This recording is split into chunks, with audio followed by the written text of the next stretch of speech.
ఆంధ్రప్రదేశ్ మహిళా సమైక్య ఏలూరు జిల్లా కార్యదర్శి. నిర్ణయాల్లో మహిళలను కూడా భాగస్వాములు చేయాలి అనే నినాదంతో 33% రిజర్వేషన్ తక్షణమే మహిళలకు ఇవ్వాలనే ఉద్దేశంతో దేశంలో ప్రతి చోట, ప్రతి రాష్ట్రంలోని, అలాగే ప్రతి జిల్లాలో కూడా సంతకాల సేకరణ అనేది సేకరించడం జరిగింది. ఈ రోజు ఆ సంతకాలన్నింటినీ కూడా కలెక్టర్ గారికి మెమోరాండం ద్వారా ఇవ్వాలని మేము ఇక్కడ కలెక్టర్ ఆఫీస్ ముందుకు వచ్చాము. ప్రతి చోట కూడా ఈ కార్యక్రమం అనేది కొనసాగుతూ ఉంది. 2023లో నారీ శక్తి వందన్ అనే అధినియం అనే పేరుతో వెంటనే మన మోదీ గారు పార్లమెంట్ సమావేశాల్లో మహిళల్ని నేను ఉద్ధరిస్తున్నాను అని, ఇప్పటికిప్పుడే ఉద్ధరించేస్తున్నాను అని చెప్పి చాలా గొప్పగా 33% రిజర్వేషన్ని ప్రకటించడం జరిగింది. కానీ ఇప్పటికీ కూడా అది అమల్లోకి రాలేదు. మీరు ఏం చెప్పి మమ్మల్ని మోసం చేద్దాం అనుకుంటున్నారని సూటిగా మేము ఆయన్నే ప్రశ్నిస్తున్నాము. ఇప్పటికైనా సరే 33% రిజర్వేషన్ అమలు చేయండి అని మేము కోరుతుంటే దానికి ఆయన పెట్టిన షరతులు ఏంటి అని అంటే డీలిమిటేషన్ జనగణనతో ఆయన లింక్ పెట్టి అది కంప్లీట్ అయిన తర్వాత వచ్చే ఓట్లలో 33% రిజర్వేషన్ మాకు ఇస్తాము అని చెప్తున్నారు.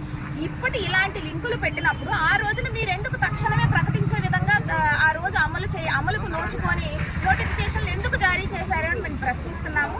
ఈ 20వ తారీఖున పార్లమెంట్ సమావేశాలు స్టార్ట్ కానున్నాయి. ఖచ్చితంగా ఇందులోనైనా దీనికి చర్చ పెట్టి మహిళా సంఘాలన్నింటికీ కూడా మేము ఆ రోజున 20వ పార్లమెంట్లో స్టార్ట్ అవుతుంది కాబట్టి దేశవ్యాప్తంగా ఆంధ్రప్రదేశ్ మహిళా సమైక్య అలాగే నేషనల్ భారత జాతీయ మహిళా సమైక్య ఆధ్వర్యంలో జంతర్ మంతర్ దగ్గర ఢిల్లీలో ముట్టడి కార్యక్రమం, ధర్నా కార్యక్రమం అనేది నిర్వహిస్తున్నాము.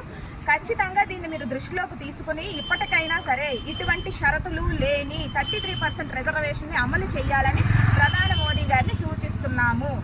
అలాగే దీన్ని 11వ తారీఖున రక్తపు వేలిముద్రలతో రాష్ట్రపతి గారికి, ప్రధాని నరేంద్ర మోడీ గారికి కూడా మా వినతిని అనేది మేము పోస్ట్ బాక్స్ ద్వారా పంపించడం అనేది జరుగుతుంది.